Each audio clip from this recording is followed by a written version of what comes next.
kuhabarisha, kuelimisha na burudani tele.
Leo TV, kuhabarisha, kuelimisha na burudani tele.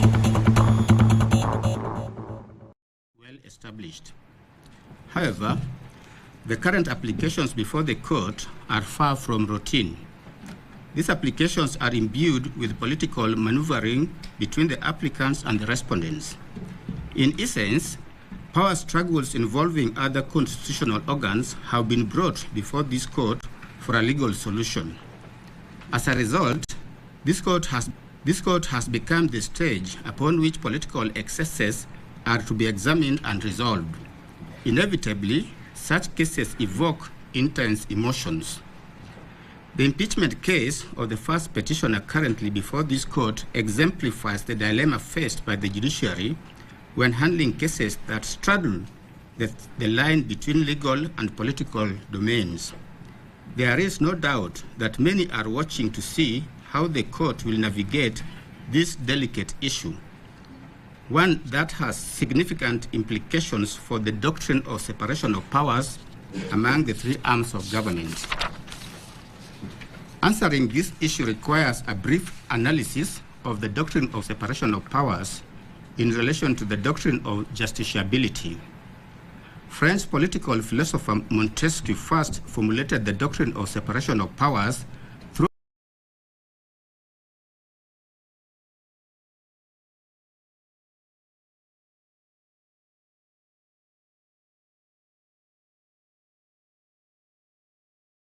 his seminal work, L'Esprit de Louis, in other words called the Spirit of Laws, which was published in 1748. Montesquieu argued that such separation limits the possibility of arbitrary excesses by the government, since the sanction of all three branches is required for the making, executing, and administering of laws. The Constitution of Kenya 2010 clearly delineates the three arms of government, each with its own distinct personnel and roles, as set out under Chapters 8, 9, and 10. Chapter 8 establishes the legislature and details its composition, functions, and powers as the law-making body of the government. Chapter 9 outlines the structure, the functions of the executive, whose primary role is implementing and enforcing laws and policies. Chapter 10 focuses on the judiciary. It defines the structure of the courts and lays out the judiciary's mandate as the arbiter of disputes and the guardian of the Constitution, tasked with interpreting and applying the law impartially. While the provisions regarding judicial power under Chapter 10 of the Constitution are clearly defined, the political question doctrine, also referred to as the non-justiciability doctrine, highlights the limitations on the judiciary's role in adjudicating matters that fall within the purview of other branches of government. This doctrine essentially asserts that certain issues are not suitable for judicial determination because they are better addressed by the legislative or executive branches, which have the constitutional mandate and expertise to handle them. Black's Law Dictionary, 10th edition, at page 943 to page 944, defines justiciability as a matter that is, in quote, proper to be examined in courts of justice, or a question as may properly come before a tribunal for decision, close quote. There is an abundance of judicial pronouncements expounding on the doctrine of the political question. For instance, in Marbury versus Madison, Chief Justice John Marshall established the principle that while the courts have the authority to interpret the law, certain political questions are outside the scope of judicial review. The case underscored that where the Constitution assigns duties to other branches of government and does not provide standards for the judiciary to assess those duties, the matter is deemed as non-justiciable. Closer home, in William Odhiambo Ramogi and two others, was Attorney General, a 5-judge bench observed as follows: the justiciability doctrine is rooted in both constitutional and prudential considerations and evinces respect for the separation of powers, including a properly limited role of the courts in a democratic society. One justiciability concept is the political question doctrine, according to which courts should not adjudicate certain controversies because their resolution is more proper within the political branches. In Baker versus Carr, the United States Supreme Court outlined 6 matters that could present political questions as follows. 1, a textually demonstrable constitutional commitment of the issue to a coordinate political department, or 2, a lack of judicially discoverable and manageable standards for resolving it, and 3, the impossibility of deciding without an initial policy determination of a kind clearly for non-judicial discretion. 4, the impossibility of a court's undertaking independent resolution without expressing lack of the respect due to coordinate branches of government, and finally, an unusual need for questioning adherence to a political decision already made, and the potentially of embarrassment from multifarious pronouncements by various departments on one issue. Additionally, the Court of Appeal in Kenya Airports Authority versus Mitubel had this to say: with this in mind, the role of the legislature is to make laws and policy, and that of the executive is to implement those laws and policies. The role of the judiciary is to interpret the policies and laws as enacted and approved by the legislature and the executive. Generally, courts have no role to play in policy formulations. Formulation of government policy is a function best suited for the executive and legislature, close quote.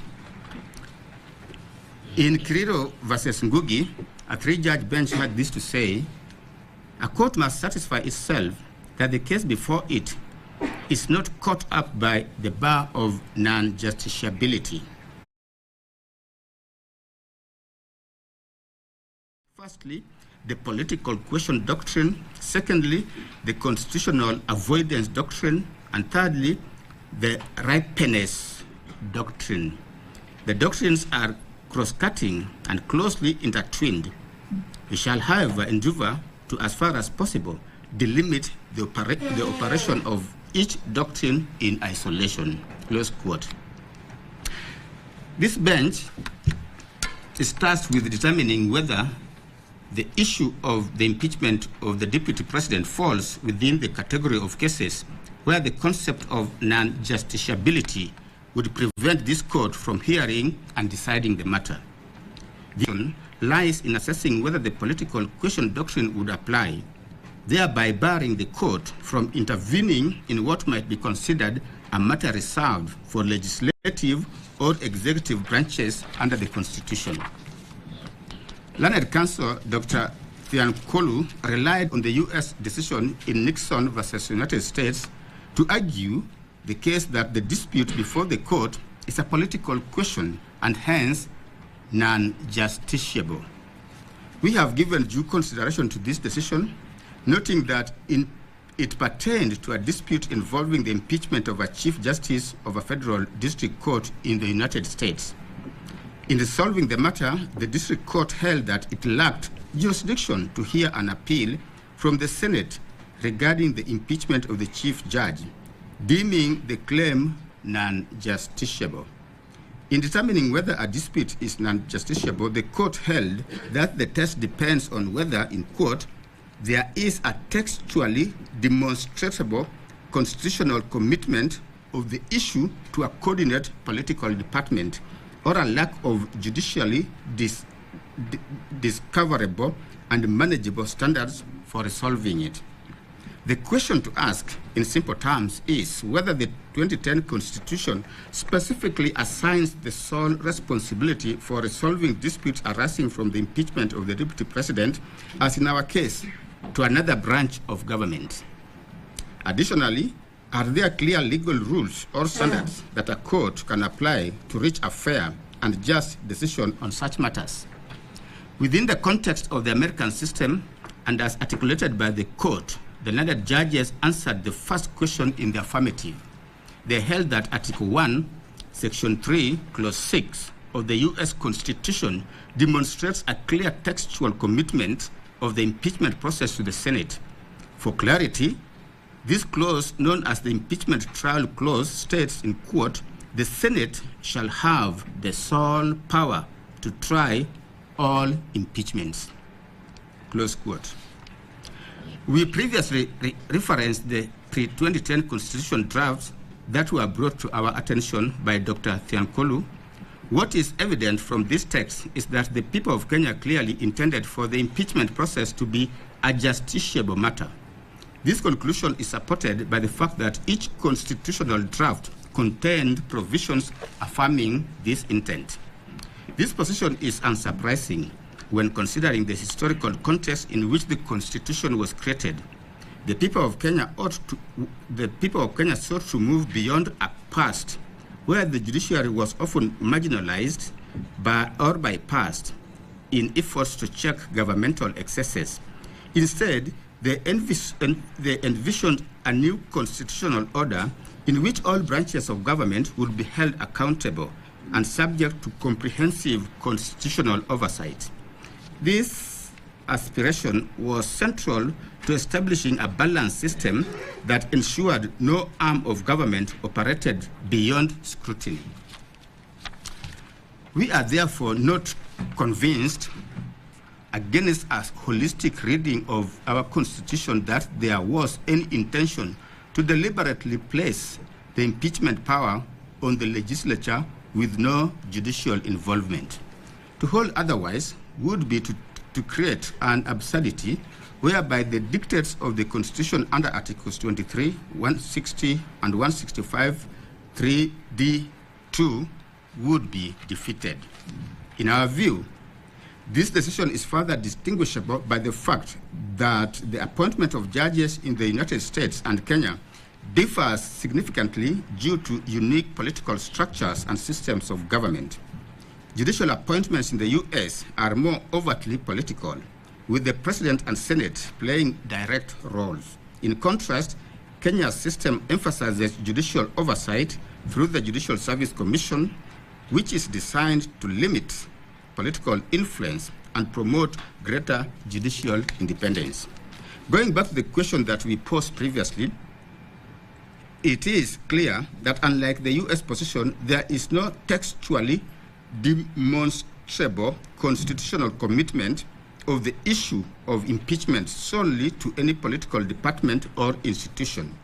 Drawing analogies, the fact that the American context states that the Senate sits to solely try impeachment disputes is a major departure from the 2010 Constitution. Even though the requirements for the two-thirds vote and the taking of an oath are identical, the procedure and provisions of the Constitution, as we have spelled out, leave no doubt that the Senate is not the sole determinant of the dispute. We have already expressed ourselves succinctly on the jurisdiction that has been conferred to this court under the Constitution in our previous decisions. It is now well settled that there are instances in which the courts will and should interfere with political processes. A few decisions suffice to demonstrate this position. The Court of Appeal in Martin Nyaga Wambora and three others stated as follows at paragraph 62, the political question doctrine and the concept of separation of powers cannot oust the jurisdiction of courts to interpret the Constitution or to determine the question if anything said to be done under the authority of the Constitution or law is consistent with or in contravention of the Constitution as per Article 165, sub-Article 3D2. Equally, as we have seen in the case of William Odhiambo Ramogi, the court stated that there are constitutionally permissible situations where this court may interfere in the policy decisions of the government, and particularly if a policy decision is in equal or in actual or threatened violation of the fundamental rights guaranteed under the Constitution or in violation of other provisions of the Constitution. The necessity of vindicating constitutionally secured personal liberties and fundamental freedoms is the principal justification for the anti-majoritarian power that judicial review confers upon the courts, and we are therefore reluctant to find that a claim of fundamental rights, such as the one presented by the petitioner, is non-justiciable, even though it may concern the political process or the internal workings of other government branches. Close quote. The crust of the petitioner's case centers on key questions, including whether the process was followed by the National Assembly and the Senate in the impeachment of the first petitioner, and whether the first petitioner was afforded sufficient time to prepare his defense against the impeachment charges. These issues strike at the heart of constitutional and procedural fairness, raising concerns about the extent to which legislative bodies adhered to the standards of due process as outlined in the Constitution. The petitioners contend that the impeachment process must align with the constitutional principles of fairness and justice, ensuring that any office holder facing such proceedings is provided with a reasonable opportunity to respond and defend against the charges. This court is therefore called upon to examine whether the procedural safeguards required by the Constitution were observed during the impeachment process, and whether any potential lapses could render the process flawed or unconstitutional. Such an inquiry will involve a careful review of the actions taken by the National Assembly and the Senate to determine if the principles of due process and fair administrative action were upheld. We take the view that, based on a holistic reading of the 2010 Constitution, the political question doctrine cannot oust this court's jurisdiction as granted under Article 165, sub-Article 3. Article 165, sub-Article 3 confers upon the High Court the authority to hear and determine questions regarding the interpretation of the Constitution and the legality of any acts or omissions by state organs. This provision underscores the High Court's critical role in ensuring constitutional compliance, even in politically charged matters. The Supreme Court of Kenya in Sonko case supports this position in its holding that impeachment proceedings are inherently political. They do not fall beyond the scope of judicial review. The court stated as follows. It's a fairly long quote. I've given it. In Martin Nyaga Wambora versus Speaker of the Senate, the Court of Appeal also held that judicial intervention in impeachment must be exercised cautiously. While conservatory orders may be issued to protect constitutional rights, they should not encroach upon the legislative process unless clear evidence of constitutional or procedural violations exists. The court underscored that judicial intervention should respect the separation of powers, ensuring that the judiciary does not undermine the functions of elected bodies. South African courts have similarly addressed the scope of judicial intervention in impeachment process, emphasizing the balance between constitutional oversight and respect for the separation of powers. A notable example is Economic Freedom Fighters versus Speaker of the National Assembly and others. This is a 2018 matter which involved impeachment proceedings against former President Jacob Zuma. In this case, the Constitutional Court affirmed that while the judiciary has the authority to ensure that impeachment proceedings comply with constitutional requirements, it must exercise restraint to avoid encroaching on the disciplinary functions of the legislature.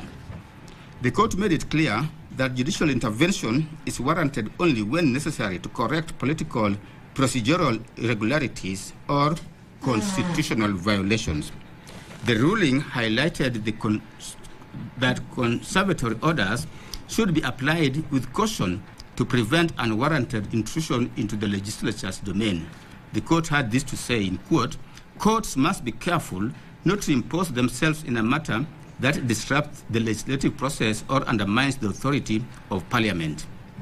Judicial oversight is essential to safeguard constitutional rights and ensure procedural fairness, but it should not extend to directing how the legislature carries out its internal disciplinary proceedings unless there is clear evidence of procedural defects or breaches of the Constitution." This decision underlines the principle that the judiciary's role in impeachment matters is not to take over legislative functions, but to ensure that such processes are conducted in a manner that respects constitutional norms and procedural fairness.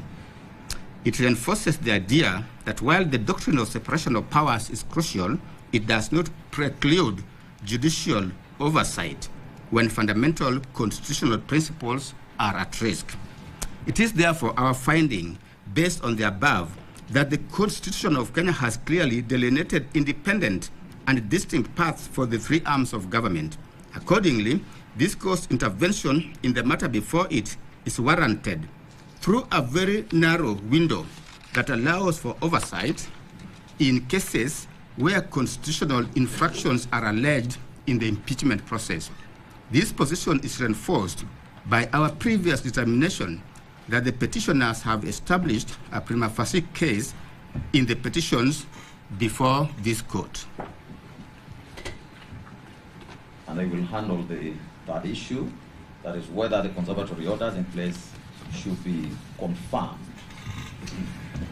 We reiterate that we dealt at length with the nature and principles for consideration in application seeking conservatory orders. That was in ruling number 1, which we delivered some few days ago. We adopt that discussion as part of this ruling by your reference, and suffice to say that the three main principles for consideration are as follows. The first one being that the need for the applicant to demonstrate an arguable prima facie case. The second, whether the public interest will be served or prejudiced by a decision to exercise discretion to grant or deny a conservatory order.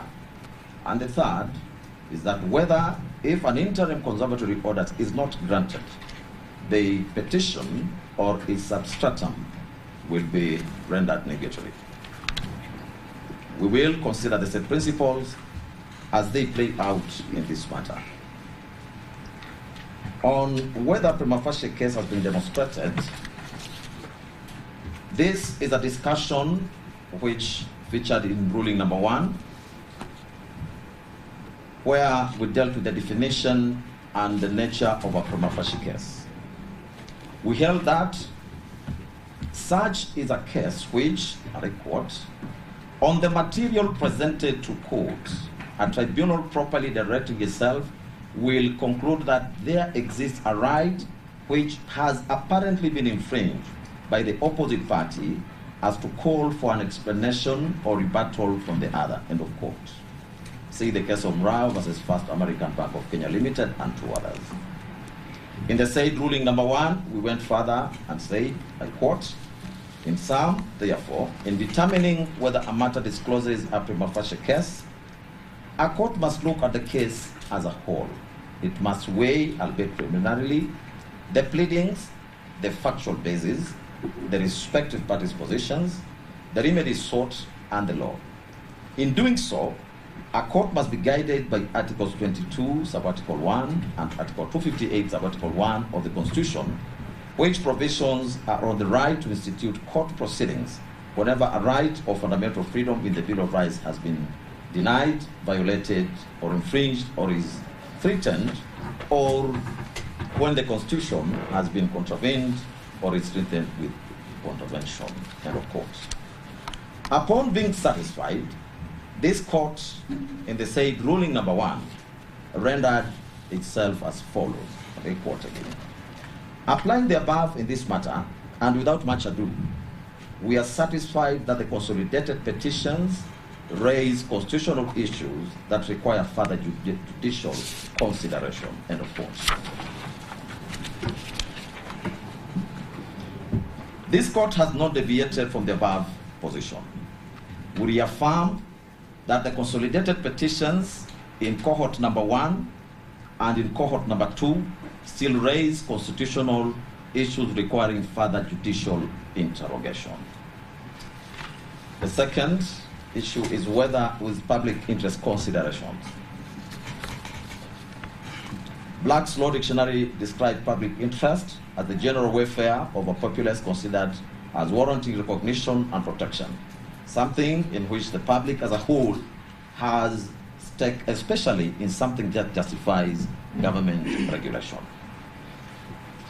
In ruling number 1, we found and held that, quote, public interest tilts in favor of allowing the constitutional process to proceed unhindered, end of quote. To therefore understand how public interest factors into this matter, it is necessary to examine the historical context of the office of the now Deputy President. Naturally, the starting point is the retired 1963 Constitution, which hereinafter will be referring to as the 1963 Constitution. Chapter 2 of the 1963 Constitution addressed the executive, with part 1 thereof focusing on the President and the Vice President. Section 4 of the 1963 Constitution established the office of the President as follows, I quote, there shall be a President of Kenya who shall be the head of state and Commander-in-Chief of the Armed Forces of the Republic, end of quote. Section 6 addressed a vacancy in the office of the President. And I may not go through all that, but it's in the ruling, you'll find it. Section 15 of the 1963 Constitution dealt with the office of the Vice President. This one I will read. Section 15, subsection 1, read as follows, I quote, there shall be a Vice President of Kenya who shall be appointed by the President. Subsection 2, the President shall appoint the Vice President from among the ministers who are elected members of National Assembly, provided that no appointment to the office of Vice President shall be made at any time when the functions of the office of President are being exercised by any person other than the President. Subsection 3, the Vice President shall be the principal assistant of the President in the discharge of his functions. We have emphasized that provision. Subsection 4, the Vice President shall not enter upon the duties of his office unless he has taken and subscribed the oath of allegiance and such oath for the due execution of his office as may be prescribed by Parliament. 5, during his tenure of office, the Vice President shall not hold any office of profit other than those of Vice President, Minister, and a member of National Assembly. Subsection 6, the office of the Vice President shall become vacant, A, if the President so directs, B, if the holder of the office ceases to be an elected member of the National Assembly otherwise than by reason of the dissolution of Parliament, or C, upon the election of a person to the office of President. It follows that under the 1963 Constitution, the Vice President served solely as the principal assistant to the President in the discharge of the presidential functions. The Vice President had no other duties and could be dismissed by the President at will.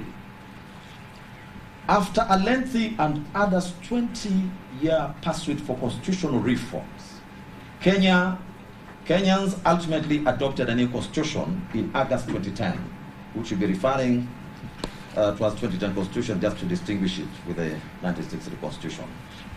The 2010 Constitution has been widely praised as transformative, particularly for its fundamental restructuring of the country's constitutional and governance framework. The 2010 Constitution establishes the executive in chapter number 9. Article 131 outlines the authority of the President, while Article 132 details the functions of the President. Article 147 provides for the functions of the Deputy President as follows.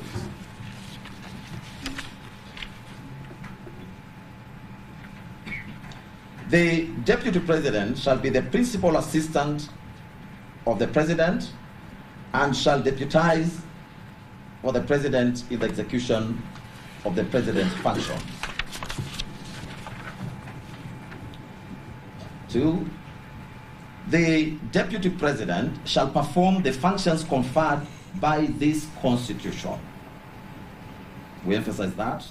The Deputy President shall perform the functions conferred by this Constitution and any other functions of the President as the President may assign.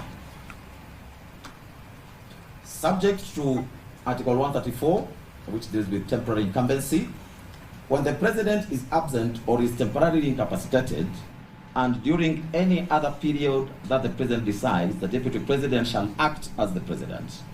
And Sub-Article 4 says that the Deputy President shall not hold any other state or public office. It is therefore beyond any peradventure that the role of the President's principal assistant changed significantly in the 2010 Constitution compared to the position of the Vice President under the 1963 Constitution. Some of the notable changes include: 1, whereas the Vice President was solely the principal assistant of the President, the Deputy President is both the principal assistant of the President and also deputizes the President in execution of the President's functions. 2, the Deputy President performs specific functions conferred by the Constitution. 3, the Deputy President may perform any other functions of the President as the President may assign. 4, unlike the Vice President who was appointed by the President from among Cabinet Ministers who are elected members of the National Assembly, the Deputy President under the 2010 Constitution is elected together with the President and holds no other public office. The above changes were not without reason. In the book, The Constitution of Kenya, commentary by Louis and Piero Lumumba, This is the second edition, Strathmore University Press. They are 2019 at page 453. The two eminent authors had this to say, and I quote: "With the other arms of government considerably weakened, the executive personified in the president exercised unchecked powers. Indeed, during the constitutional review process, the CKRC noted that the powers granted by the Constitution and the ordinary laws to the elected president seemed to share characteristics with those of the colonial governor. It then resolved during the constitutional making process to divest some powers from the president with the aim of avoiding an imperial president." End of quote. The above cannot be far from the truth. In the pre-2010 constitutional era, the president held immense powers, including the ability to appoint and dismiss the vice president at will, and the discretion to assign or to withhold duties for the vice president. Consequently, the vice president served entirely at the president's mercy. That was the framework that the 2010 Constitution sought to transform. Under the 2010 Constitution, the office of the Deputy President has been fundamentally redefined. It is now safeguarded from arbitrary and capricious actions by the President. Article 172 grants the Deputy President specific constitutional functions, in addition to any duties the President may assign. This provision was intended to address the previous situation in which a President could, for any reason, choose not to assign any duties to the Deputy President, effectively sidelining them. Thanks to the 2010 Constitution, even if the President does not assign any additional duties, the Deputy President still has specific constitutionally mandated functions to perform. In this way, the Deputy President is no longer at the mercy and the discretion of the President. Under the current constitutional framework, when the office of the Deputy President becomes vacant, two outcomes flow. First, any functions that were assigned to the Deputy President by the President automatically reverts to the President. Second, the functions expressly conferred upon the Deputy President by the Constitution do not revert to the President and cannot be performed by anyone else.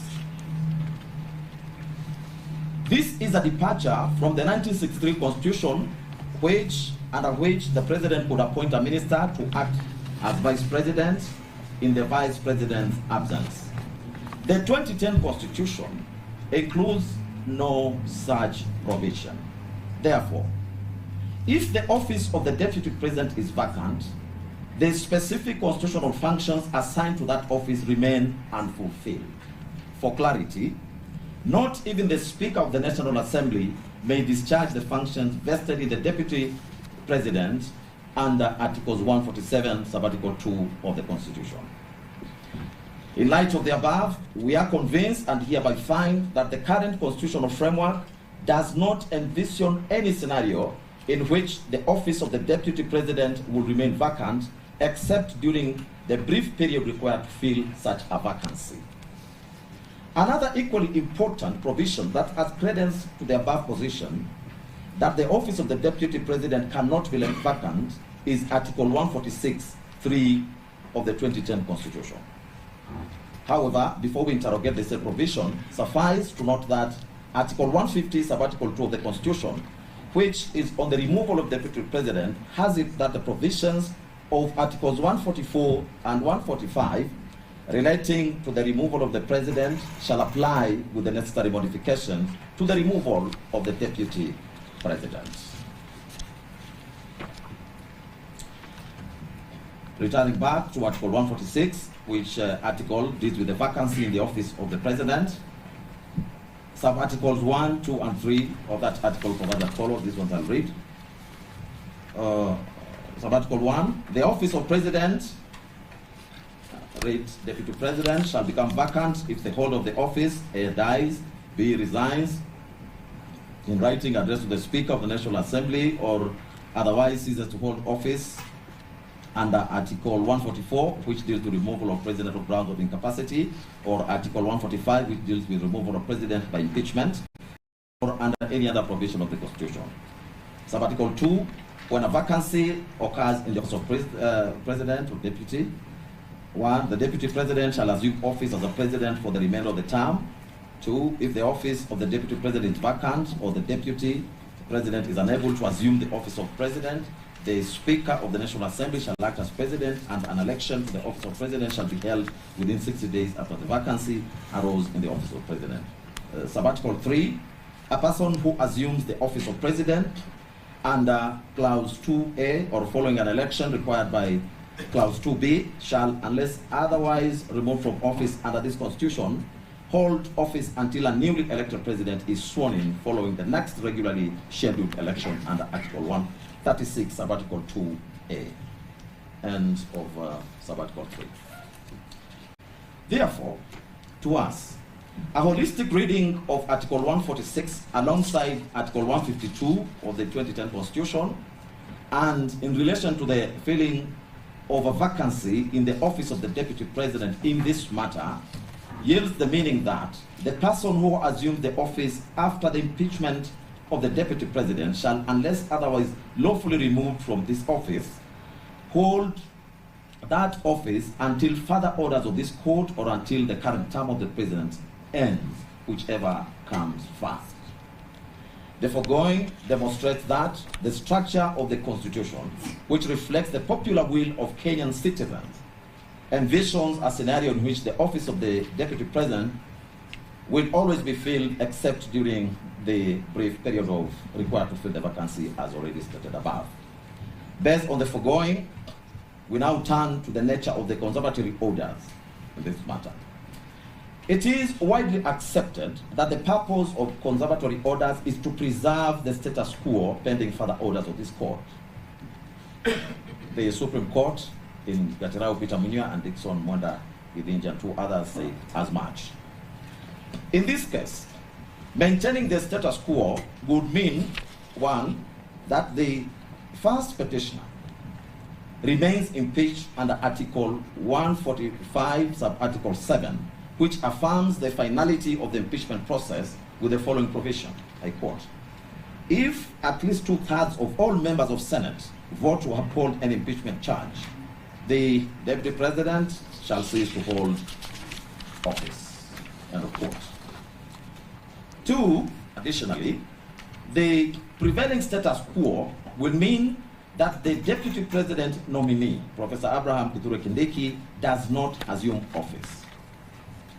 With such an approach, while such an approach may seem fair, reasonable, and balanced, and one which this court will ordinarily be inclined to adopt, the unique nature of the Deputy President role under the 2010 Constitution suggests a different course. Allowing these orders to stand will leave the office of the Deputy President vacant. The problem, however, is that no other person is authorized to carry out the constitutional functions specifically assigned to the Deputy President under Article 147, sub-Article 2, once those assigned by the President revert to the President in the absence of an office holder. The result would be a de facto suspension of Article 147(2) of the Constitution, an outcome that no court should knowingly permit. For clarity, this court firmly holds that no court should issue orders that have the effect of suspending the operation of any provision of the Constitution, such an outcome is clearly not envisioned by the document itself.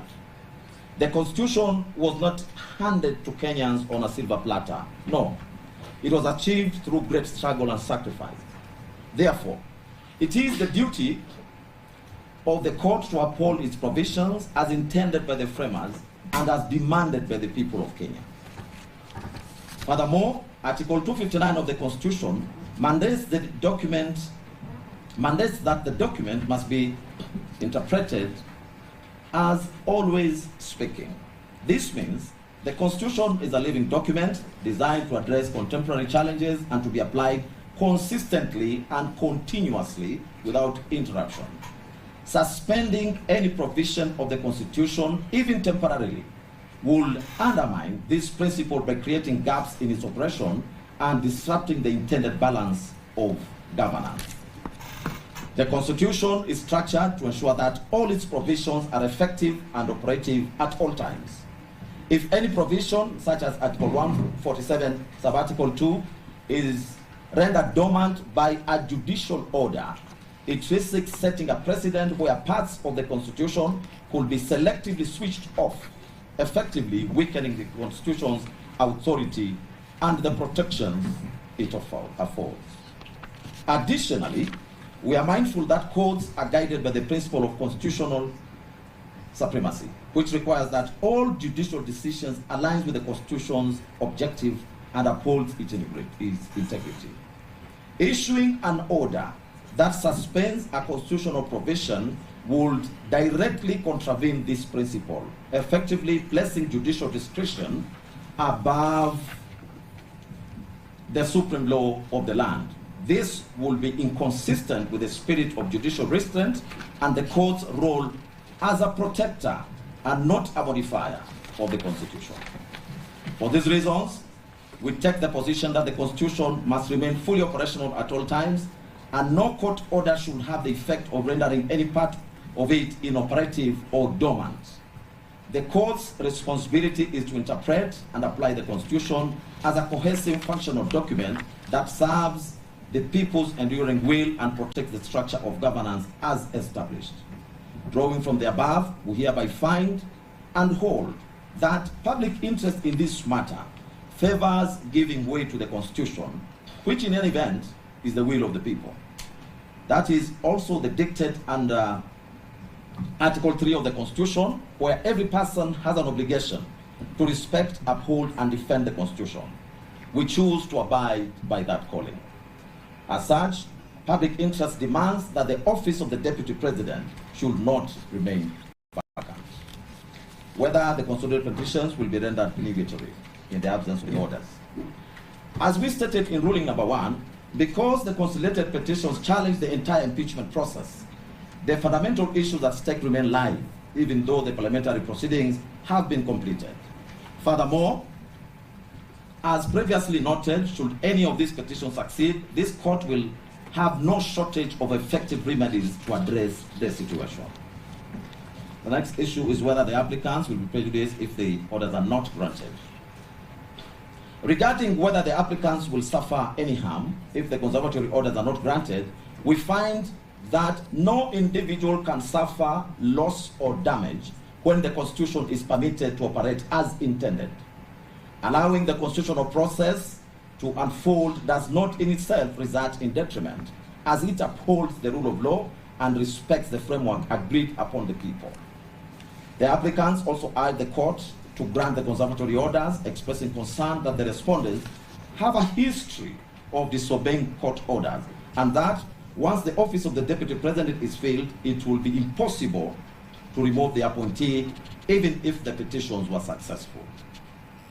However, this court takes the view that it cannot operate under the assumption that its orders will be disregarded.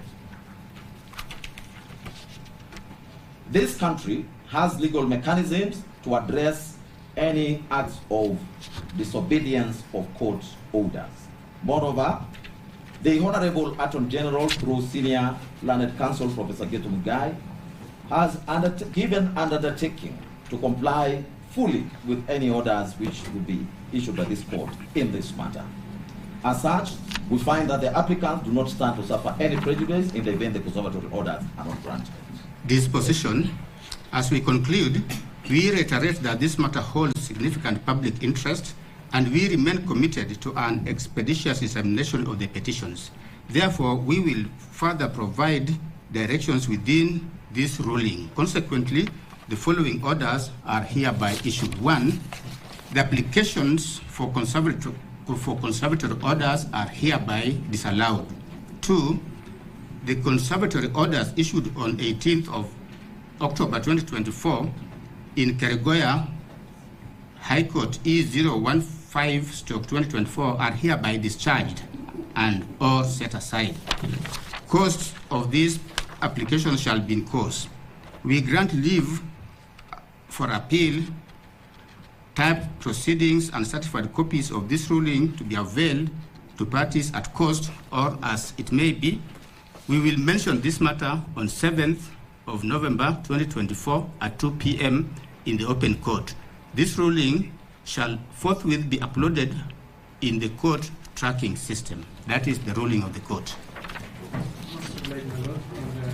My Lord, do want to take this opportunity to thank your lordships for the time that you have taken and the judiciousness with which you have expedited the applications. And I also want to thank my colleagues from the respondent side and from the applicant side for the maturity with which this matter has been handled. We are most grateful, my Lord.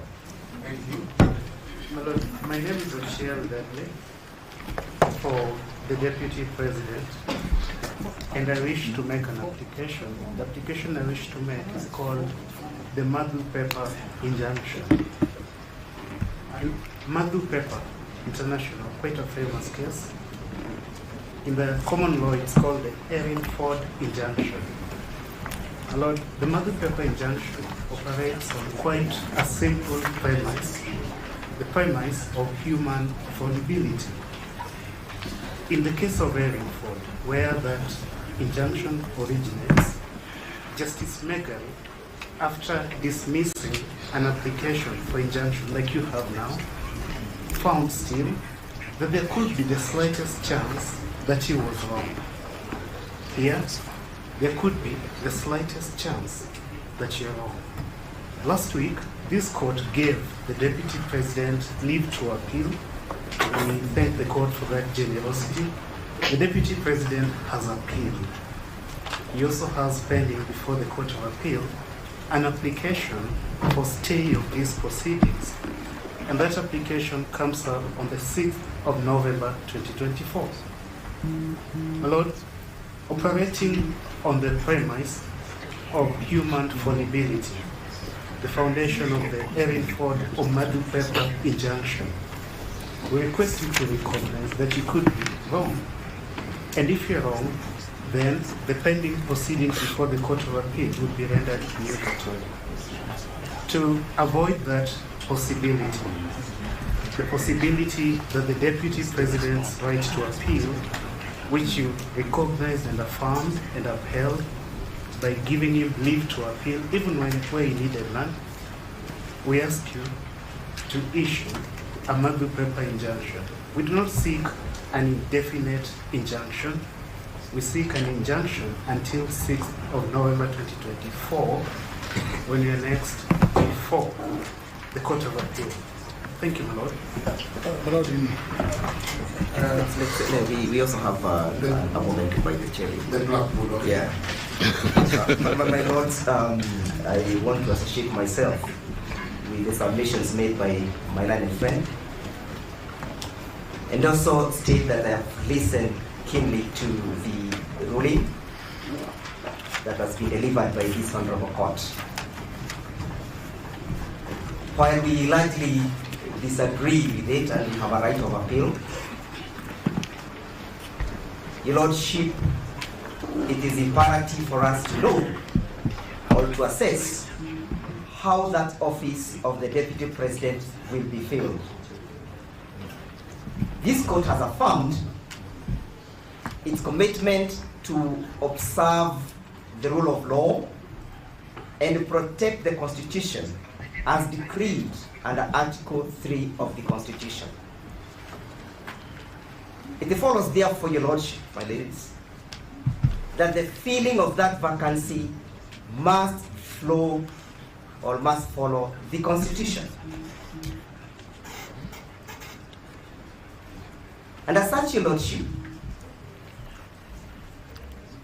and as much as I have not heard the court address that very pertinent issue, it is my submission, Your Lordship, that I rise under Rule 23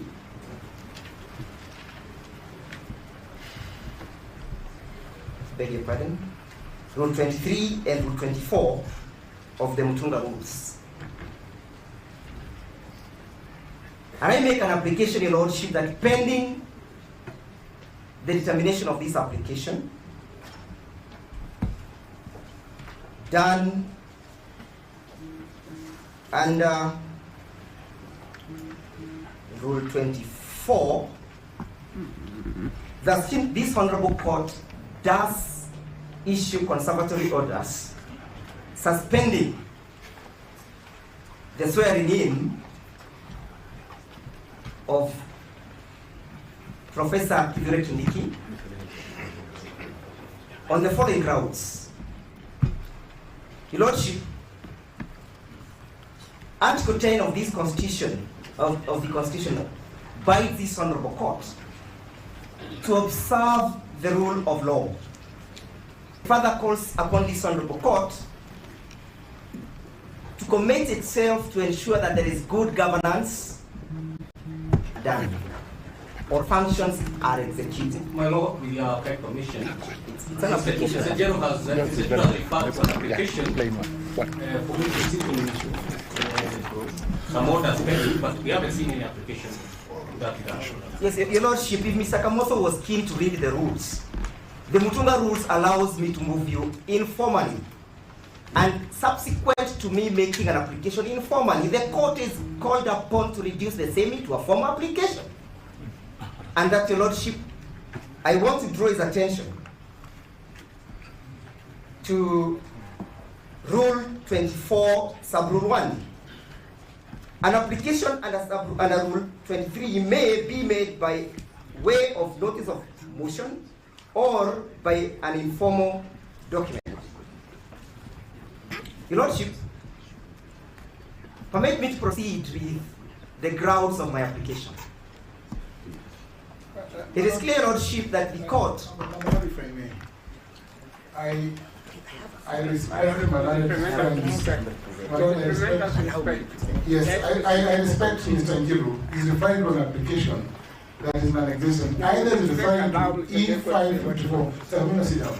E554 of 2024, which is before the Court of Appeal, if you are referring to that application. But my Lord, if Malani Friends is referring to the exercise of this court of a epistolary jurisdiction, then he should say so. But he cannot refer to the exercise of that jurisdiction, my Lord, when this court is factors officer. You have rendered yourself on the question of the application.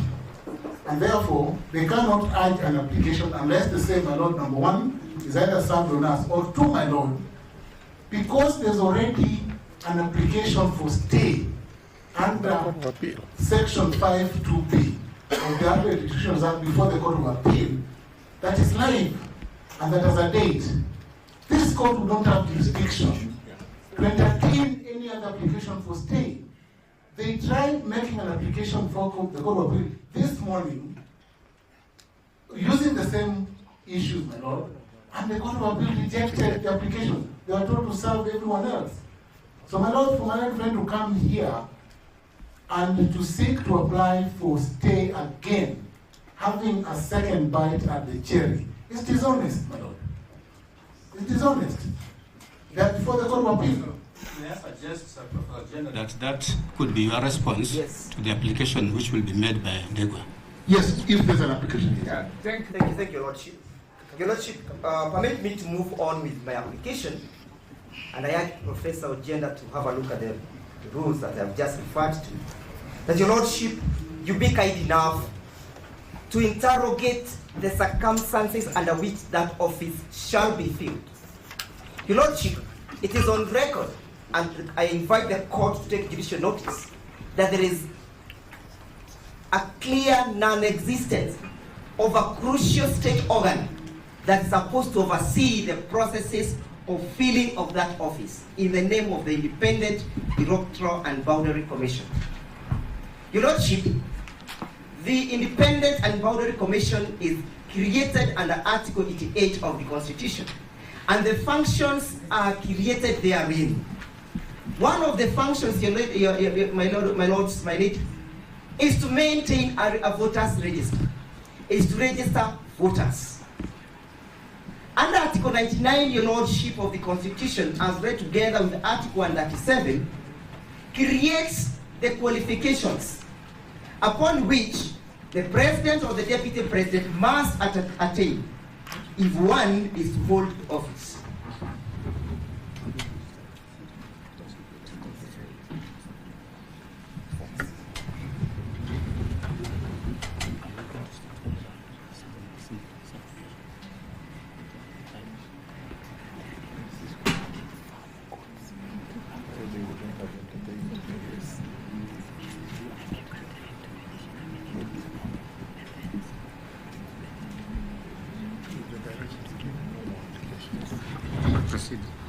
My ladies, my lord, it is clear that the functions created under Article 99 of the Constitution can only be executed and or implemented by the Independent Electoral and Boundary Commission.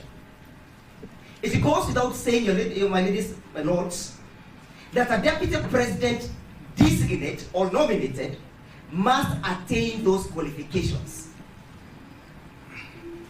That is to mean, my ladies, my lord, that there must be an organ that will give a clean bill of health to say or to suggest that Professor Kithure Kindiki attains these qualifications.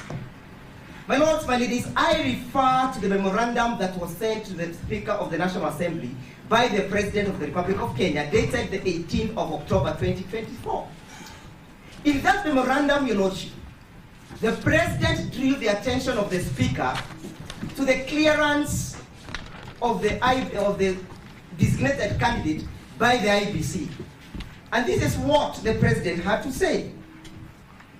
Your Lordship, the President indicated that he has had confirmation that Professor Kithure Kindiki meets and attains the qualifications created under Article 99 as read together with Article 113 of the Constitution.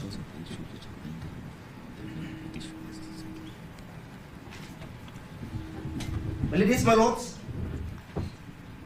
when the President of the Republic referred to the IEBC, and I call upon the court to take judicial notice of that document, it was a presumption that that confirmation was done by the Electoral and Boundary Commission as created by the Constitution. My ladies, my lords, it's my humble appeal that this honorable court does fight in my favor to issue the conservatory order on the basis that there is no clearance that has been issued by the IBC. You all know, my ladies, my lords. My lord, may I kindly seek your guidance? When Mr. Gilu started off, we thought it would be a simple and a straightforward application. But now, seeing the trajectory it has taken, he has raised an avalanche of issues for which we would require them reduced in a particular format so that we can seek instructions from our client. So we're seeking that we get a formal thing that will enable us to seek instructions. Remind me your name. Dr. Kamodo, for the 10th respondent. Your Lordship, I am making an application on the basis of the law. Your Lordship,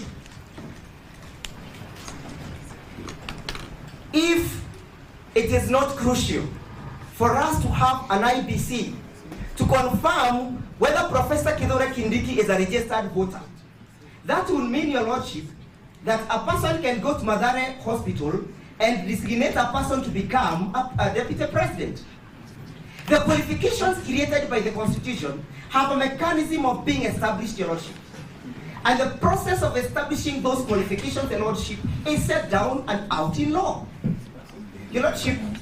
Mr. Jiro, my understanding, when you first asked for this conservative order under Madu paper, yes, sir. It was. That is his application. Yeah. I have on a different application. I moved under because my understanding is that if you want the court to give conservatory orders immediately after rendering a ruling or a judgment, that application can be verbal but also very short, because the court is already aware, has already expressed itself. So that kind of application cannot be the beginning of another big application. I am well guided. So I think for the purposes of the discretion of the bench, for the purposes of the discretion of the bench, I think Mr. Ochieng's application is what we should be considered. Your application evidently requires to be formal. Your Lordship, I am well guided by the court, but the court also needs to perhaps appreciate the import of Rule 24, that due to the vulnerability of the rights and the vulnerability of the infringement and violation of the Constitution, I can appear before you. Rights cannot be vulnerable. Individuals are. May I have more time and then have your response, Professor? Your Lordship, this application is premised again on Article 3. The call upon every person to protect the Constitution. And as I pen off, it is all clear to us that nobody can deny, not this court, not myself, nobody can bury his head under the sand, that there is no IBC. If Kithure Kindiki is to be sworn in tomorrow, what will be the import of swearing in a person who has not been verified and approved by the organ that is supposed to do so? Finally, Your Lordship, can this court fold its hands and watch and midwife and babysit a violation of the Constitution? What is the role of the court when it comes to the issue of Article 3 of the Constitution and the question of the sovereignty of the people? Your Lordship, I beg that you hear us. I beg that you grant the conservatory order staying the swearing in of Professor Kithure Kindiki on the basis that he has not qualified to hold that office. Secondly, on the basis that his purported qualification has not been verified by the body that is mandated to do so. In the absence of that, Your Lordship, you will be inviting us to say that even an insane person can become deputy president, a bankrupt person can become deputy president. I rest my case. Lord, let me respond to... So that Professor Ojenda and every other counsel who is seated, please sit down. We have two applications, and this is not going to be a start of another court process. It's not going to be a start of another court process. The applications which have been made are discretional. So I'll only allow one response, and then we'll render a ruling. Only one response. If I may respond,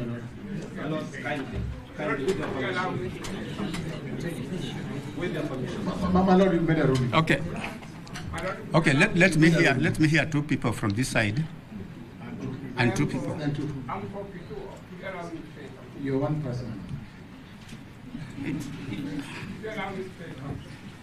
Dr. Kamindwa, please say what you want to say and be mindful of time, please. Yeah, I want to check my time. Justice Eric Ogola, Justice Andrew Murima, and Justice Frida Ugandi have listened to what you're saying very carefully. And from my point of view, one is interested in developing the students of the country.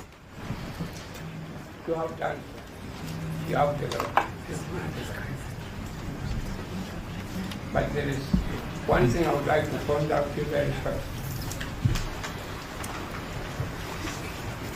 That we are operating in very dangerous waters with the form of current. And this is an area where we have to call for wisdom. We have called for deeper understanding of human nature and for deeper understanding of the society in which we live in Kenya. And what I'm saying to you is reflected in my broad reading of the authorities indicated in the United States of America. Your Honor, if I may say so with respect, perhaps more than anything else, when I was engaged to get involved in this case, I ordered for a book from India straight about the electoral report on impeachment. And I've taken the trouble to read them day and night. And one thing that has emerged from all these authorities when I was reading them very carefully is that the court in the United States have continued to think very carefully how will this judgment be received by the people, by the consumers. How will it be received? Is it a judgment that will continue to promote stability in the country? Is it a judgment that will continue to promote the rule of law? Is it a judgment or ruling will continue to promote stability in the country? And it's here that I'm inviting you very respectfully that you consider the able remarks of my young friend, Mr.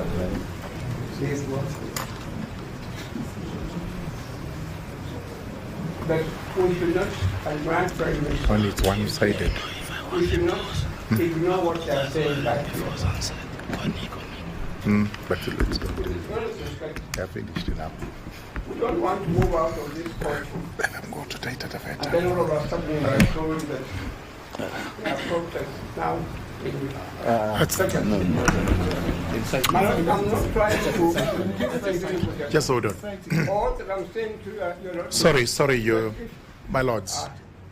The utterances by the Honorable Dr. Hamino, Counsel, are... I'm giving you the title, sir. No, what I'm saying, let me say what I'm... And unfortunately, they're insightful, they are trying to preempt matters that are not before this court.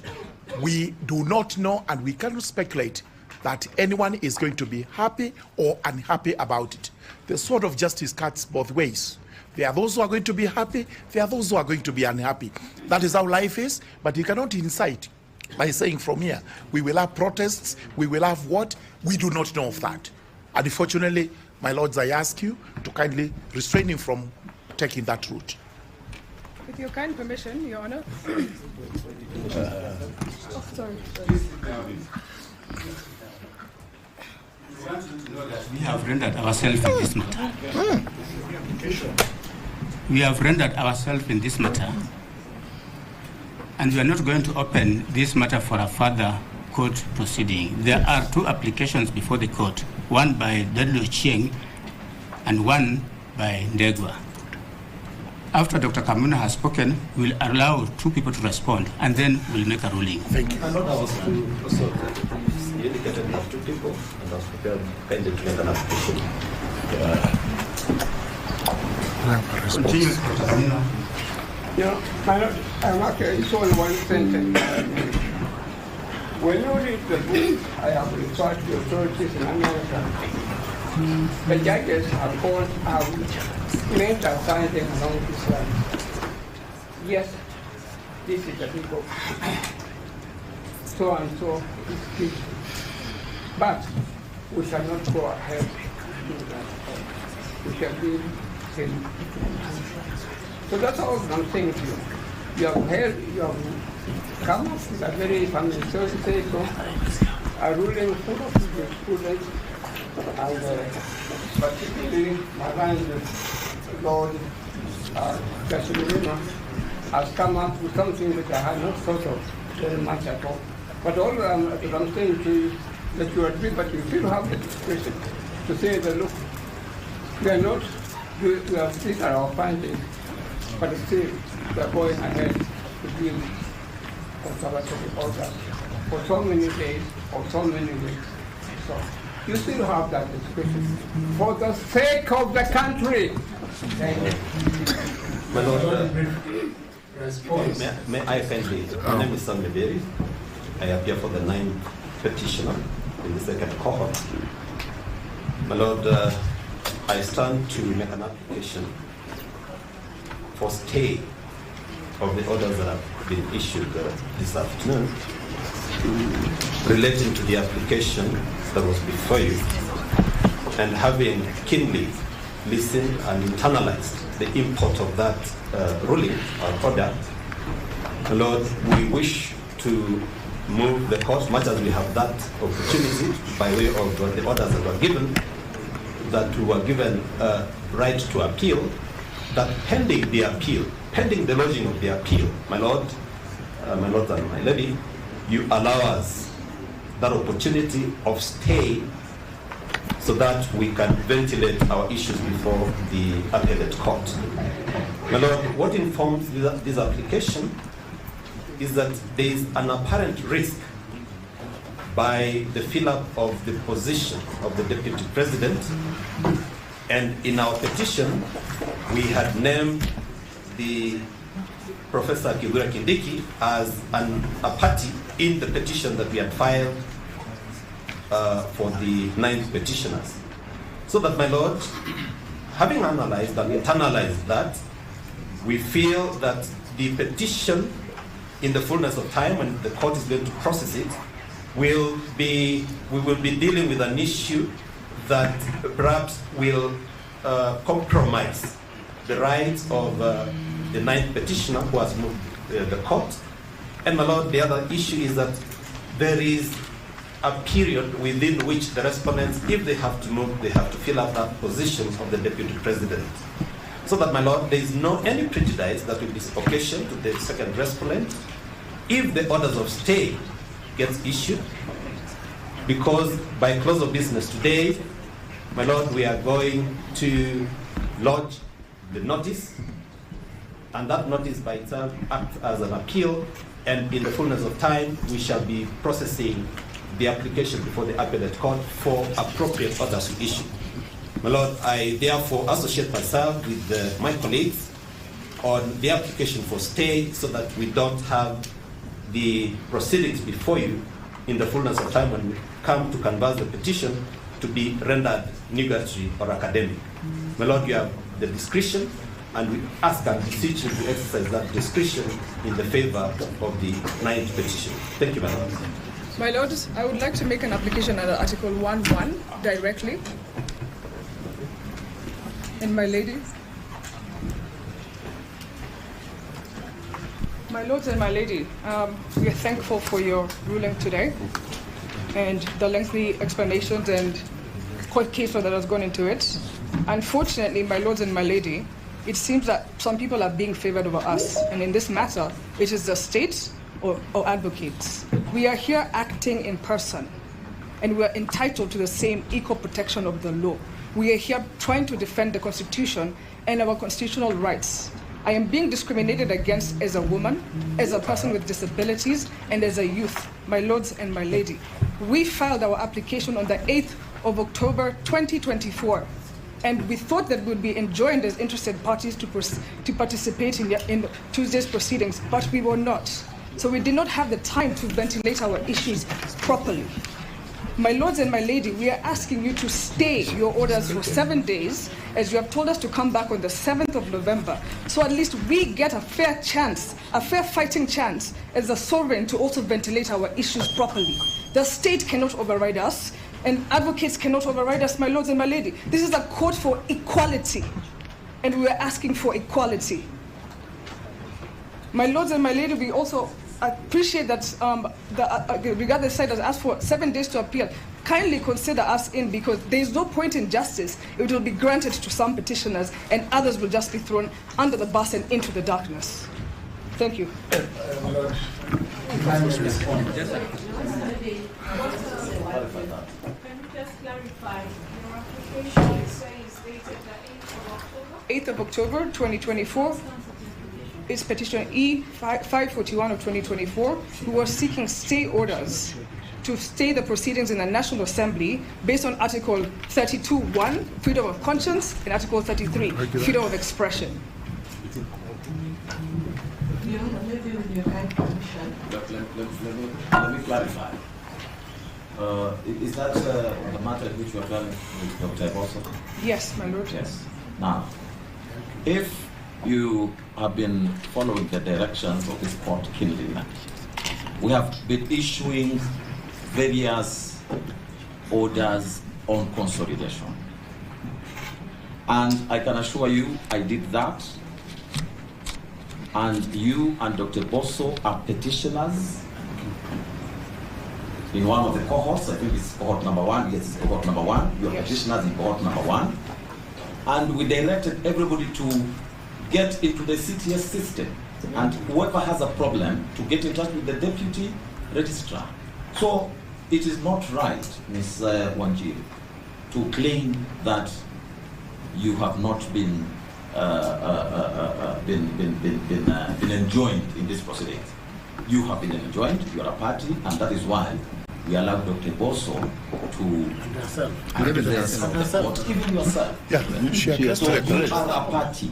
You are a party. That one I can assure you. My lords, we were not entitled to the right of enjoinder, and we had points that we wanted to defend against the respondent's side. So we're just finding it very difficult that due process is not being followed in our instance, as we applied even before both parties on the 8th of October 2024. They came to court on the 18th, 10 days after us, and they have still been granted audience before us, and we were told we're going to be in cohort 1, and then cohort 1, this application has already overtaken cohort 1. We're now being told to come next week, after the swearing in would have been gone through, and after numerous rights would have been violated that we have raised. I think, Ms. Wanjiru, what you just need to do is just get into the CTS, get all the directions. There's every direction. There's a reason why we came up with cohort 1 application petitions and cohort 2 applications. Yes, so, my lord. So I think we may not wish to respond on whether you are discriminated or not, but we're so sure you are not discriminated because there are proper directions in respect of every cohort and every matter before us. Kindly take time to go through the city. My lord, I offer to assist. Thank you. This court had made directions on this issue. We said there are only 2 applications before this court right now, and those are 2 applications which will be responded to. We have applications. We are finished with this side. You have not spoken on behalf of the second petitioner. My lord, we would like an opportunity to respond to both applications that are being brought today. Maybe I can say one thing, just on behalf of the second petitioner. My name is Kimoto Wanjiru Makazi. Yes, Milimani.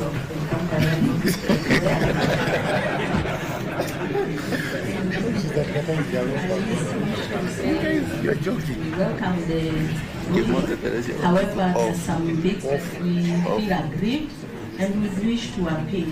And therefore, as we do the notice of appeal, we're praying that we are in support of the issue for injunction.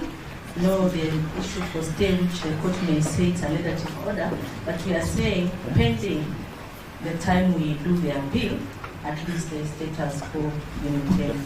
And also we wish to say that there was an issue that the court of appeal today dismissed an application for stay. That is not true. We were told to serve, but we all served, and that's the reason why we were given another date. So therefore, we are in support of these 2 applications that have been made today. Let's also. Yeah. Mr. Dr. Bosso. Yes. Please sit down. Please sit down. My lord, this court. Please sit down. Please sit down.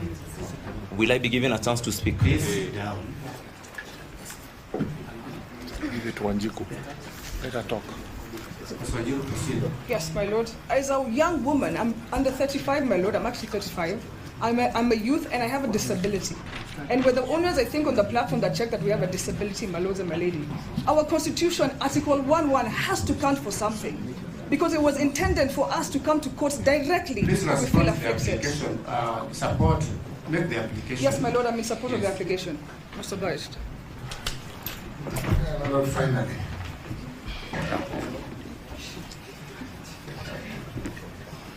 My Lord, in response to the two applications. My Lord, there are three, not two. Actually, four. But they are saying the same thing.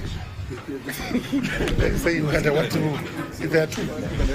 Yes, my Lord, in response to the application by my learned friend, Mr. Ochel, future senior counsel, and my learned friend, Mr. Delwanjiro, I wish to say as follows, my Lord. Number one, the Matthew paper order sought by my learned friend fall on the basis of the following principles. Number one, my Lord, there is already an appeal that has been filed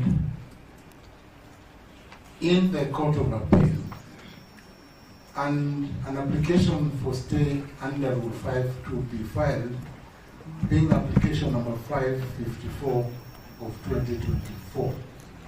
The Court of Appeal is therefore seized of this matter, already seized of this matter. In those circumstances, my Lord, a party can only apply for stay in the Court of Appeal. That's point number one. My Lord, point number two, ordinarily, when a court delivers a ruling in a matter, the court becomes functus officio in respect of that particular matter. My Lord, that matter therefore, or the applications made are therefore res judicata in the sense that a determination has been made. And this court cannot go back and approbate and reprobate at the same time. You cannot deny an order and then purport to issue the order again. Point number three, my Lord. My Lord, rules 23 and 24 of the Mutunga rules as presented before you, together with an application by my learned friend on substantive issues touching on actions that may be undertaken subsequent to this, including, my Lord, the qualifications of the Deputy President nominee, Kithure Kindiki, can only be brought to this court, my Lord, through one, either a new petition and a new application, or two, my Lord, through an application for review. The only avenue that Mr. Ndegwa can bring all the issues that he has spoken to this afternoon are application through review. No application for review or setting aside has to be filed before this court by Mr. Ndegwa. And therefore it is inconceivable, my Lord, that this court would entertain the application brought on several grounds, my Lord, including grounds challenging the suitability or otherwise of the Deputy President nominee. My Lord, lastly, and because my learned friend will submit further, once a court has delivered a ruling, my Lord, the justice of the cause is that consequential processes can be undertaken given that there are no orders in place. And that is not for the court to be part of or to control. That is for other parties, probably not before this court, my Lord. My Lord, what you have done is dismissed the application for conservatory. So that's a negative order. If the court cannot be invited to review or to stay a negative order that has dismissed an application.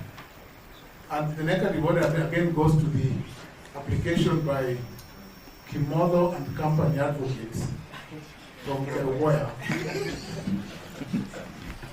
who has also sought to stay your orders.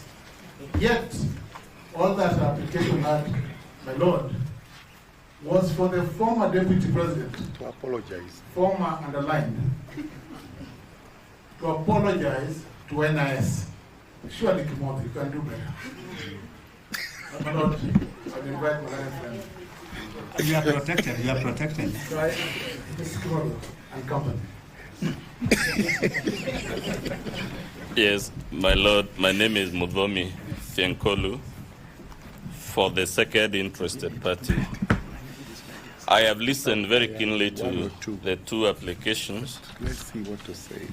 And the issues for you to weigh in your mind are as follows. One,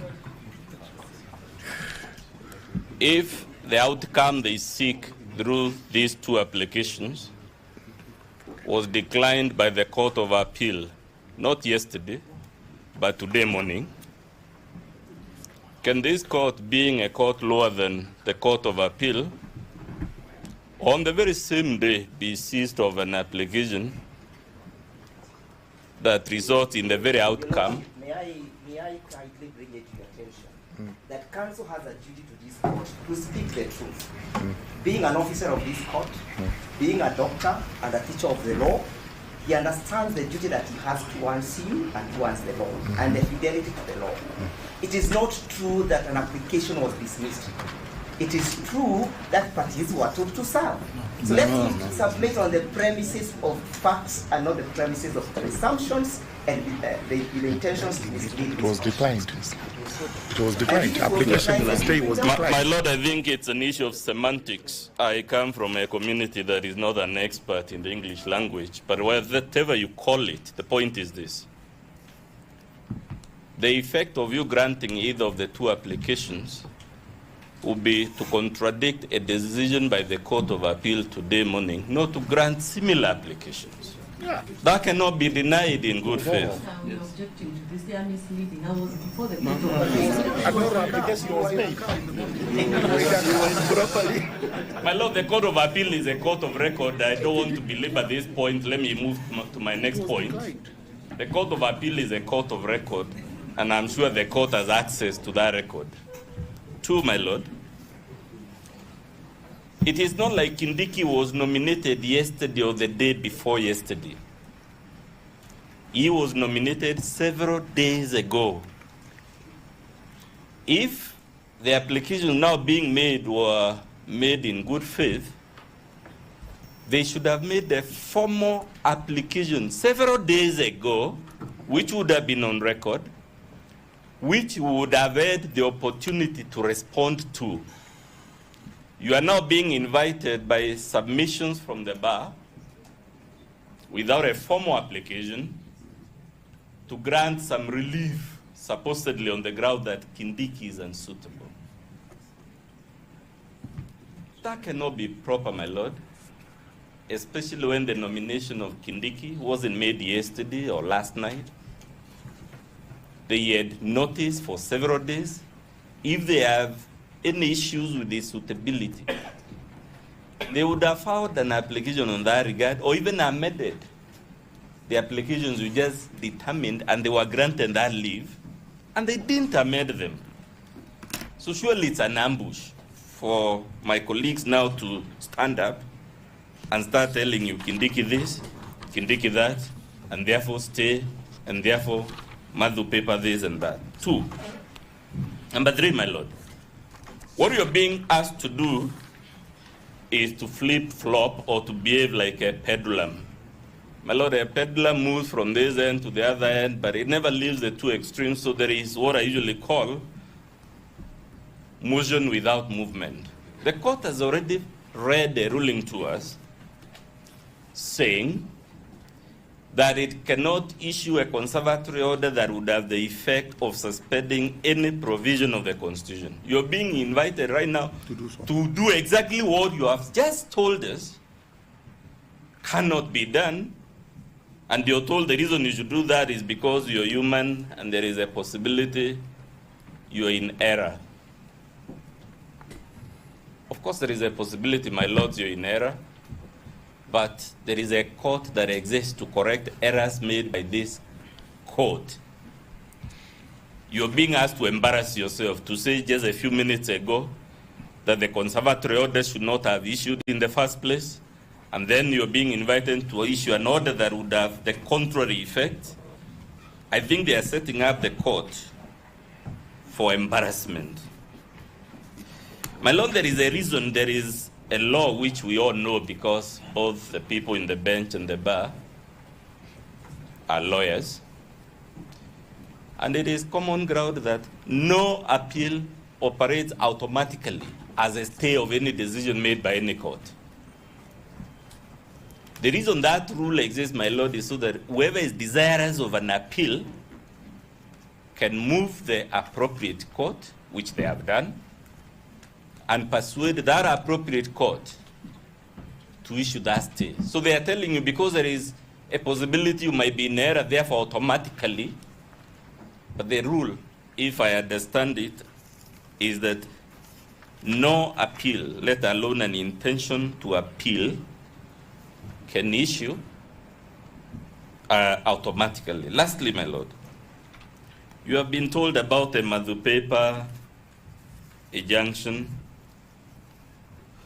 I thought we were talking about conservatory orders, my Lord, because Munya told us injunctions are remedies in the realm of private law. They exist to protect personal private interests, and conservatory orders, which you just said cannot issue in the circumstances of this case, are the remedies available in public law for the ordered functioning of public agencies. And because, my Lord, I said this court has jurisdiction, if eventually you find that the Honorable Rigathi Gachagua was not lawfully impeached, this court has still confirmed it has a remedy. It can undo the entire process. Let us not detain you here, back and forth, flip-flopping, behaving like a bedlam. It is holding the court at ransom, in my view. My Lord, if I use only 2 minutes, after that, you will respond after Peter.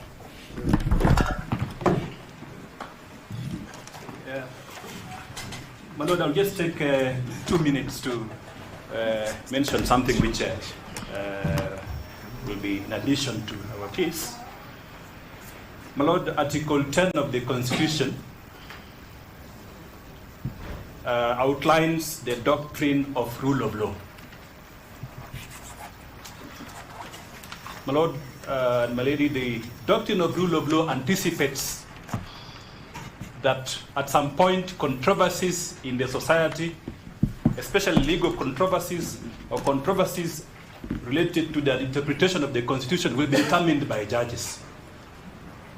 And concomitant to that is the doctrine of finality of your decisions.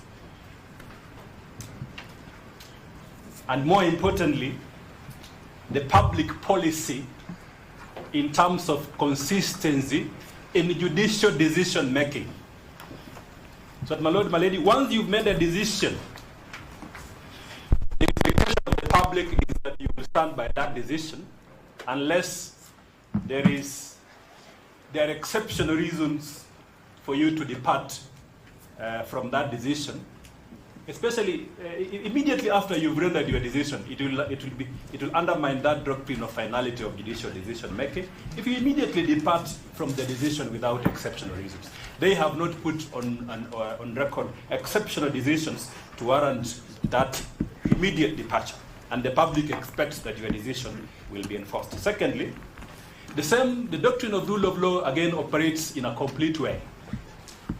John Locke in 1689 developed a concept in his treatise of government known as the concept of inalienable right, which informs our constitution. And one can mention here that judges have a right to be wrong. They say you have a right to be wrong.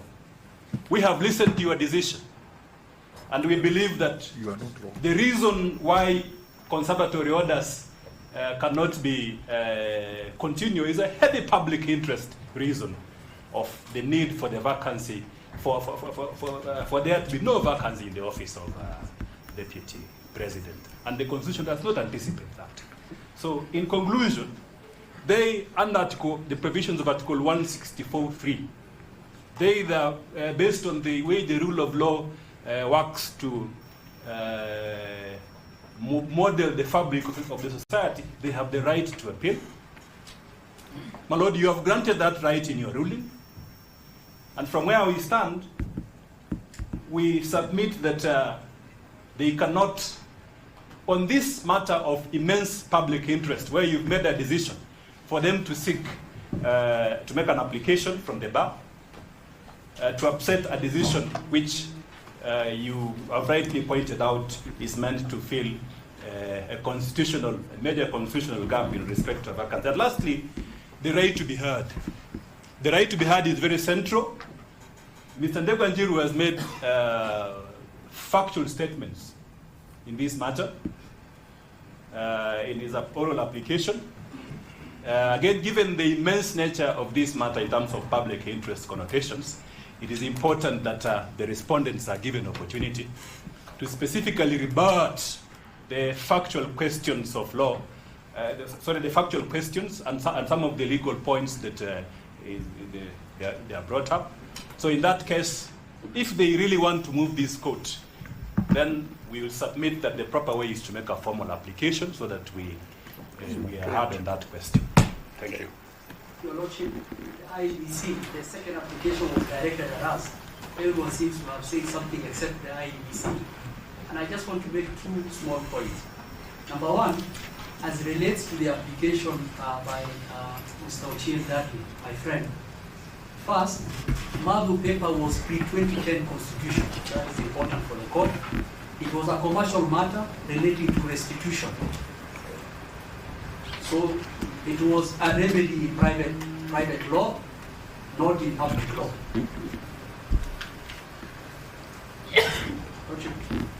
Magu paper was pre-2010 constitution. It was a commercial matter, a restitution in private law. So this will not apply. The second issue, application by Mr. Ndegwa, Learned Counsel, I am looking forward to reading the decision of the court, because those were issues that we were on our feet for 30 minutes arguing about the role of IEBC and what needs to happen. So already the court has made a decision on that, and likely the answer will be in the ruling that the court has already read.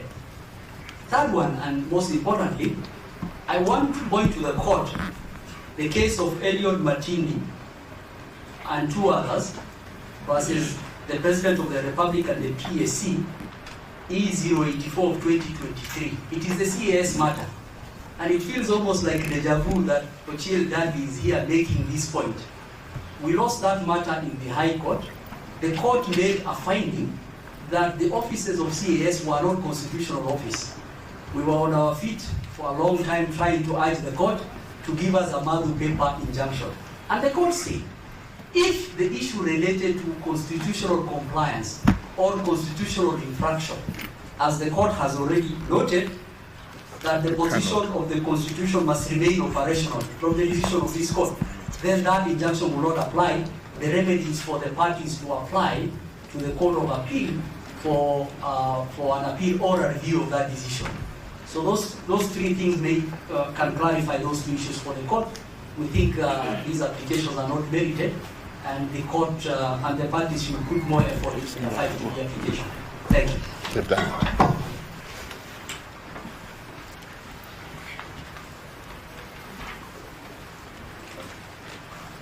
But perhaps before senior speaks, maybe we get directions as to how many they are responding, because there was all of us on the side, and all of us you are restricted as the petitioners. All of us. The court will give directions as to that. Let Mr. Moses speak. Thank you, my Lord. My Lord, but you have not given us directions as to how many of them should address you, considering that the petitioners were restricted. We said two. Three of them have already spoken. Okay. My Lord. Mr. Moses, nothing stops you from saying that you adopt the position of your predecessor. Exactly. That's correct. Yes. My Lord, I want to say that I associate myself with the sentiments by my colleagues, but I want to add, my Lord, that you have given a detailed and a very comprehensive analysis of your ruling. You've gone into graphic details, and you have addressed various issues and given a determination on the same. We are not before this court, my Lord, to litigate in installments. My learned colleague, Mr. Ndegwa, has all along been aware that Professor Kindiki was nominated. For him to just spring up now and start raising issues concerning Professor Kindiki is just but a mockery of the justice system. My Lord, you've made a determination. You have thanked us official.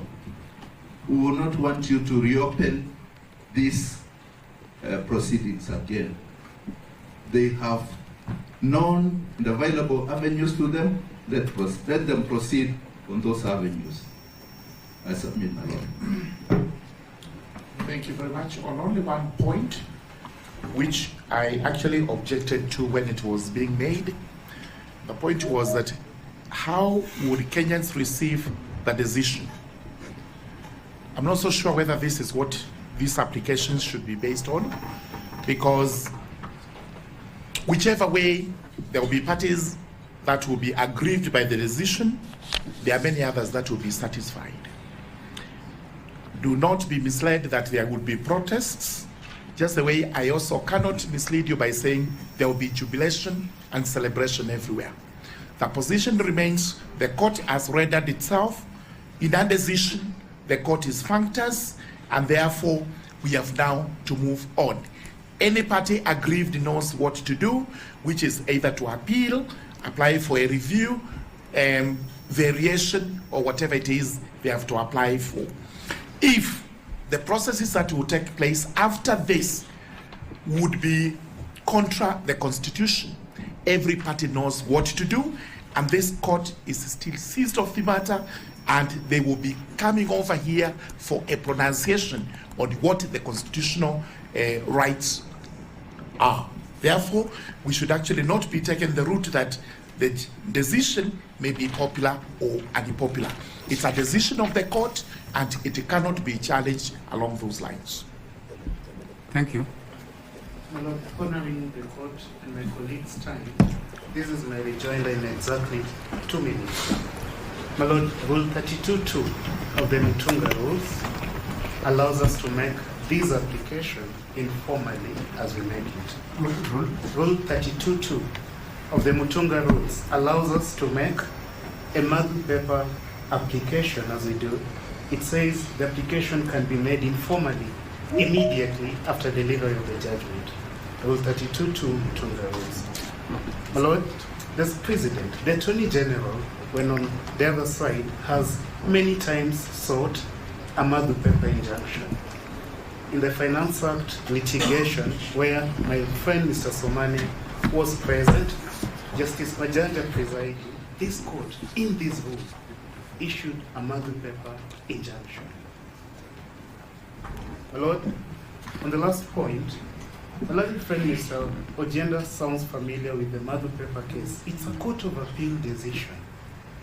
I saw the first one, Bat versus Rent Tribunal, is one of the most cited cases on the question of stay. And in that case, the Court of Appeal said, my Lord, allow me to read, and then I'll sit down. There is no inconsistency in granting such an injunction, a Madu paper injunction, after dismissing the motion. The purpose of the order is to prevent the Court of Appeal's decision from being rendered nugatory. Should that court reverse the High Court's decision? Respondents concede that you could be wrong. There's human infallibility. The purpose of the request we make is to respect that issue. What if you are wrong? And you allow the wrong person to come into the high office you've just established. My Lord, allow the request for 7 days. Thank you so much, my Lord.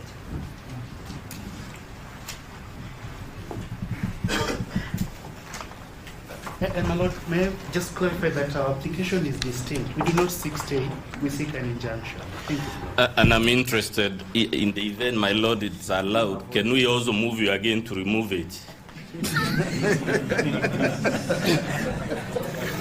Orally, No, my Lord, I think in the view of Article 50, they also have a right to make that application. Your Lordship, allow me to draw your attention to Article 149 + 1. That London is not burning, and that a vacancy is contemplated, and actually a vacancy of 74 days, within which due process ought to be initiated to ensure that a rightful person, fully qualified, fully known in law, fully appreciated by the law, takes over office. Therefore, this vacancy is a constitutional vacancy.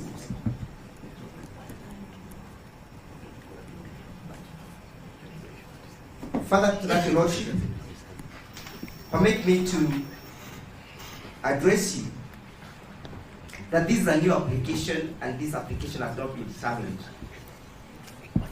Further, allow me to indicate that I listened pensively to the three thematic issues that were raised by the court, and this is not one of them that was raised and resolved by the court. Finally, Your Lordship, we all have a duty to uphold the law and to defend the Constitution. On the 16th of October 1953, Fidel Castro had this to say in his defense, that history will absolve me. History will absolve the petitioners. That you have brought to your attention that you have the duty to protect the Constitution, that a person qualified should take over. I'll wait for the ruling. Finally, Mr. Somane has not addressed you on the qualification and the ability of a person to meet those qualifications under Article 99 and Article 37.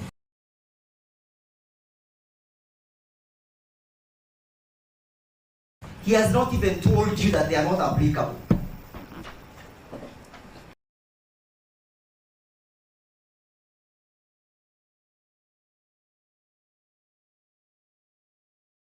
If the court wants to say they are not applicable, history will absolve me.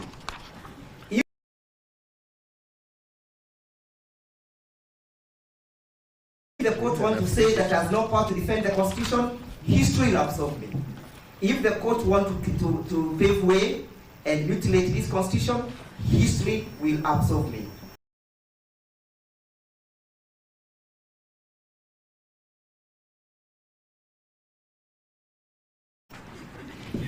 My Lord, subsidiary for the ninth question. Only two issues. I invite you to Article number 23 of the Constitution, which gives parties a right to come before you. Article 23 of the Constitution, which allows parties to come before you to seek for reliefs, and in this instance, we are seeking of the orders that this court has issued. This court has issued. And we're not seeking these orders in eternity. We are moving to go to the appellate court once we have the ruling. Number two, my Lord, I invite you to the application by the ninth petitioner, the notice of motion application dated 18th of October. And it's coming as news that Professor Chitwa Kindiki has been nominated. Professor Chitwa Kindiki has been nominated to take over the DP position. My Lord, that notice of motion application speaks to the application that we're making, that it was seeking for a conservatory order, and the court has rendered its decision. So we are inviting you kindly to exercise your discretion before the appellate court, if it is found of merit court, if it is found of merit, so that we don't have to have it as an academic exercise. Thank you, Madam.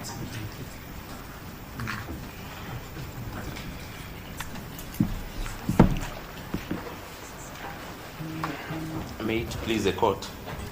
My name is Dr. Iboso, and my co-petitioner had made a similar application that it has given today, and the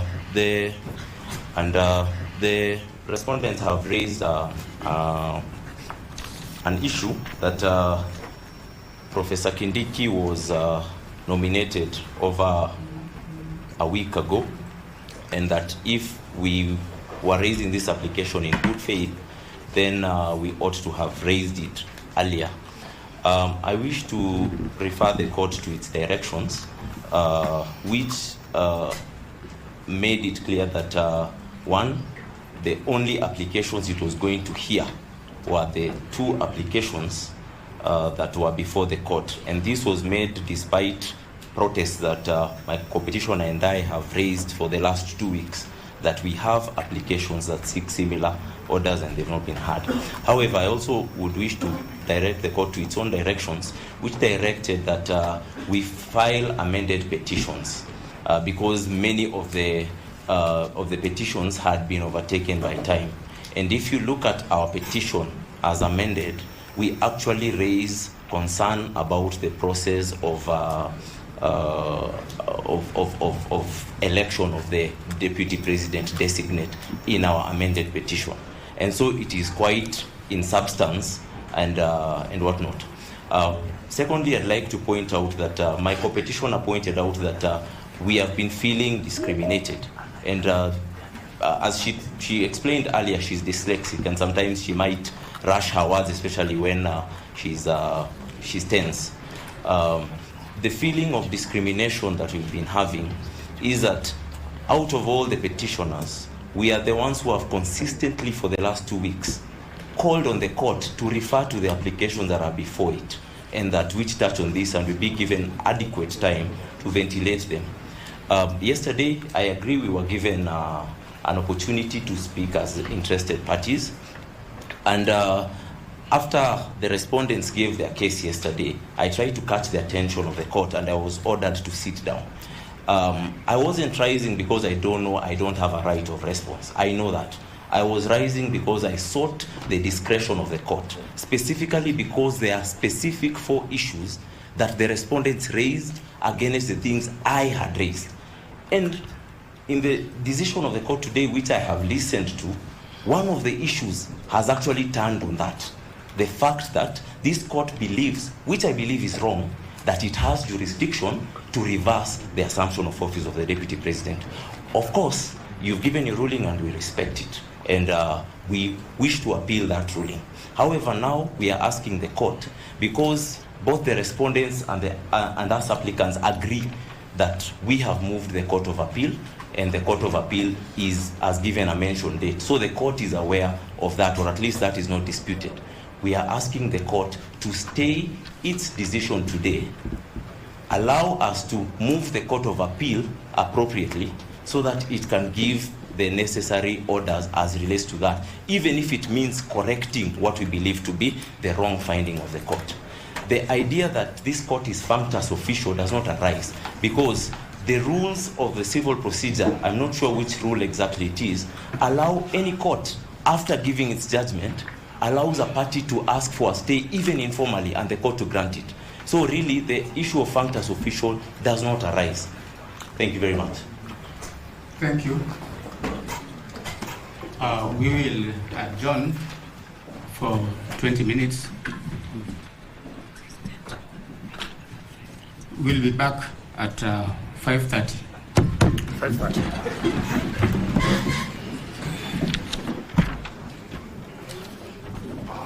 Kazi tu.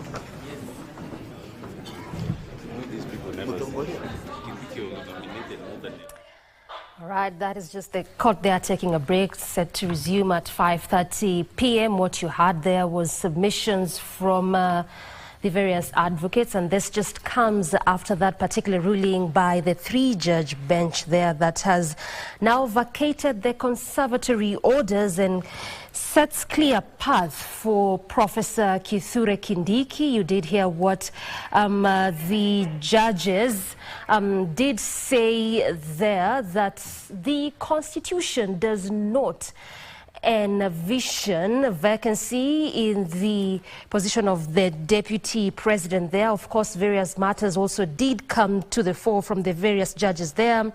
You did hear also Judge Freda Mugambi talking about the jurisdiction of the bench, matters of whether the due process was followed in regards to that particular impeachment process by the august house there, by the National Assembly, by the Senate. That is a matter that did come to the fore. The doctrine of separation of powers was also canvassed there, and part of what has been said by the presiding judge, that is Justice Eric Ogola, is that it's a reprieve. I mean, in the event that they choose to move to the next stage, then this could particularly be sort of like a lifeline for impeached DP Rigathi Gachagua. But where do we go from here? Is this the end of the road for Gachagua from what you've deduced there, Wanjiku? It is not the end of the road. As the court was issuing its ruling, one of the things that they've mentioned is that the main test for issuing conservatory orders, and the first petitioner, that is Honorable Rigathi Gachagua, had met the question of prima facie, that is, they had established that there's a likelihood their rights had been violated. However, when it came to the test of public interest, that is where now the court has determined that the petitioners may not have met what they were praying for, and that is because the court has established that there can never be a vacancy in the office of the deputy president, and the constitution as it is constructed in respect to Article 146 as read with Article 148 is that even when there's a vacancy, it ought to be only for a short prevailing period before a replacement for a deputy president is appointed, which has already been done.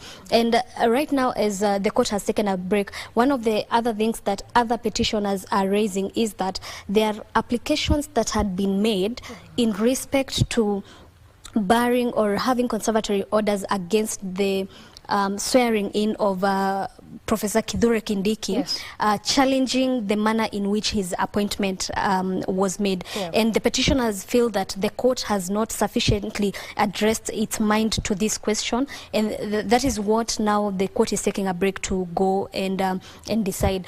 And you'll remember that the court said that there are still remedies that are available, yes, to Honorable Rigathi Gachagua. Yeah.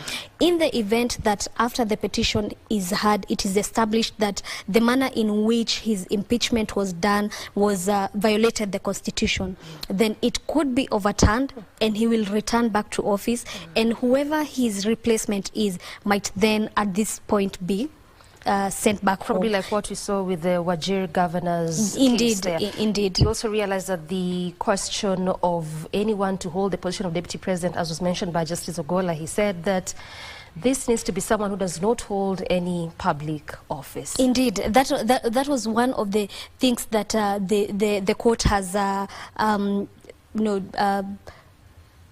sought to give an answer to, that the qualifications of a deputy president are well set. Okay. And you'll remember that there was also an issue that came up a lot on justiciability, and whether the court can be able to listen to a matter that has political inference to it. Okay. And of course the court has said that the constitution has arrogated different powers to each arm of the government. All right. Yes. All right.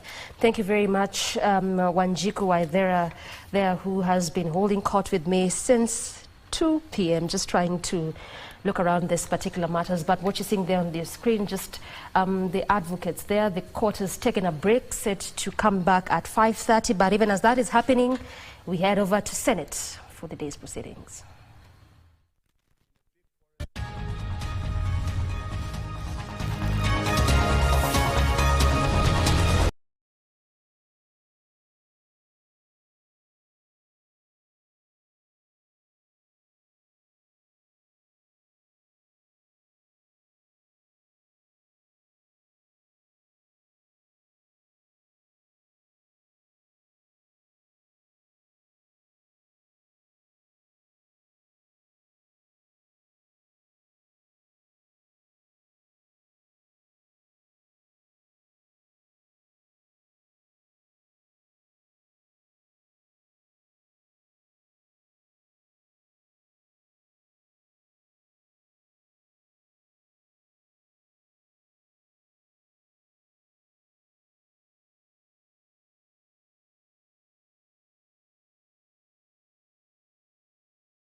kuhabarisha, kuelimisha na burudani tele.